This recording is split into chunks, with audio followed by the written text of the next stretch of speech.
Zoti Mlyshi, do të më mirë kuptosh edhe për dy pyetje të shkurtra. E di që jeni në temperatura shumë të larta dhe vështirë për të patur një komunikim.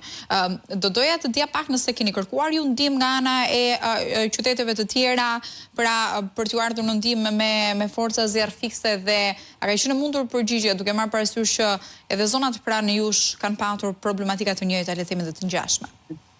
Shko, ne vazhdimisht kemi bërë këtë koordinim. Ne kemi marrë pjesë edhe në shurjen e zjarreve në Kruj, kemi qenë me zjarr fikse tona edhe në Kurbin, edhe në Lezhë, vazhdimisht kemi këtë lloj ndërveprimi me njëra tjetrën dhe shpesh janë edhe zjarr fikse tonë punojësit tanë që shkojnë atje.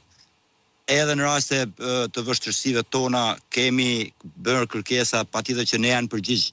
Në rastin e dieshëm kemi pas Bashkinë Kamës, e cila ka dërguar 2 mjete zjarr fikse, edhe 2 të ushtrisë. Kemi patur bashkëpunim me zonën e Madit, patjetër që janë bashkëpunime që kemi ndërmjet bashkive, kur ata kanë vështirësi, ju qejmë ne mbështetje, kur ne kemi vështirësi, kërkojmë mbështetje nga ata.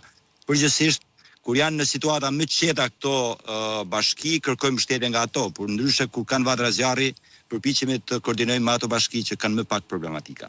E qartë. A mendon zoti Milushi që ndikon edhe shpopullimi në le të themi në fazat e para të forcave të rënjes së zjarrit, duke marrë parasysh që vetë banorët kanë qenë ata të cilët shpeshherë kanë reaguar më njëherë sapo ka patur vatra zjarri, ndërsa tani më duket se jemi shumë pak në raport me problematika të tjera. Këtë kishim bisedë me disa banorë përpara pak disa minutash, ku ata kishin ardhur nga zona të largta ku ato banojnë, nga Durrësi, Tirana, Rresheni, që kishin dalë, që janë banorë të larguar nga kjo zonë, që jam i bindur që ata po të kishin qenë këtu, mobilizimi i shpejt i banorëve çon në shurjen e shpejtë të zjarreve.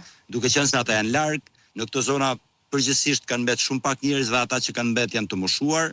Kjo përbën normalisht që edhe ndërhyrja e bashkisë në zona e Stella derisa të vinë këtu është në një largësi e madhe, pra që zgjeron perimetrin e zjarrit dhe që është pastaj shumë e vështirë për ndërhyrje.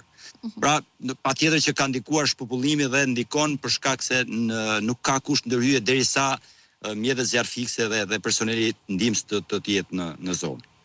E qartë. A keni patur ju, zoti Milushi, vështirësi ndoshta në komunikime që keni tentuar të bëni ndoshta me ministrinë në raport me menaxhimin e kësaj situate, apo keni marrë gjithmonë një përgjigje pozitive, le të themi, për t'ju ardhur në ndihmë me forcat e ajrit?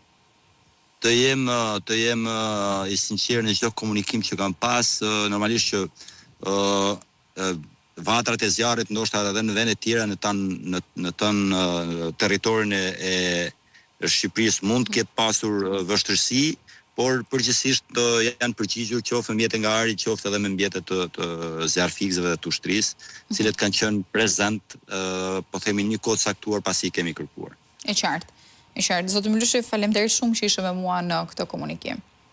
Faleminderit edhe ju që na jepni mundësi të përcjellim shqetësimin dhe problematikat tona në këtë zonë. Kjo është detyra jonë dhe gjithmonë kënaqësi që të komunikoj me ju. Mirë, do të ndalemi pak në këto momente tek azhurnimet e fundit që kanë bënë pikërisht me shpërndarje informacioneve tashmë nga ana e ministrisë sa i përket situatës me zjarret. Do të kemi pak informimin e 24 orëve të fundit, ku Ministria e Mbrojtjes ka informuar se janë raportuar 32 vatra zjarri, nga cilat 6 mbeten aktive dhe 4 janë në mbikëqyrje. Në operacionet e dieshme janë angazhuar 726 forca operacionale dhe 44 automjete zjarr fikse, ndërsa forcat e armatosura kanë mbështetur operacionet me 270 efektiv, 5 automjete zjarr fikse, 4 helikopterë dhe 2 avion Air Tractor. Në Gojan Xhexhan Puk po vijon operacioni